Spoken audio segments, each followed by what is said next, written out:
একটা হেকটিক শিডিউলের পরে skin care করা কিন্তু ম্যান্ডেটারি। হ্যালো, আমি দিশা। আর আজকে আমি কাজ থেকে ফিরে গেছিলাম মামার বাড়িতে। সেখান থেকে ফিরে এসে চটজলদি লেগে পড়েছিলাম স্কিন কেয়ারে। কিন্তু তার আগেই দেখলাম আমি একটা পার্সেল রিসিভ করেছি। কিসের পার্সেল? চকলেটসের। তারপরে এখানে আমি আমার নতুন ফেস ওয়াশটাকে আনপ্যাক করলাম আর অ্যাপ্লাই করলাম। তারপরে গুড ভাইবসের এই স্কিন সিরামটা অ্যাপ্লাই করছি, যেটা খুবই ভালো আমার স্কিনের জন্য।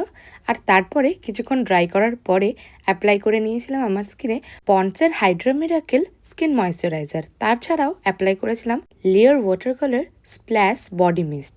আর তাছাড়াও আমি অ্যাপ্লাই করেছিলাম এই ঠান্ডাতে আমার ঠোঁটেতে হিমালয়ার মিনি লিপ বাম, যেটা আমার লিপসকে ময়েশ্চারাইজড রাখে আর হেলদি রাখে। আর এই ছিল আমার স্কিন কেয়ার রুটিন, যেটা আমি আমার কাজের থেকে এসে করি।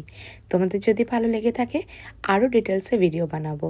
আবার দেখা হবে নতুন একটা ভিডিওতে। ততক্ষণের জন্য টাটা।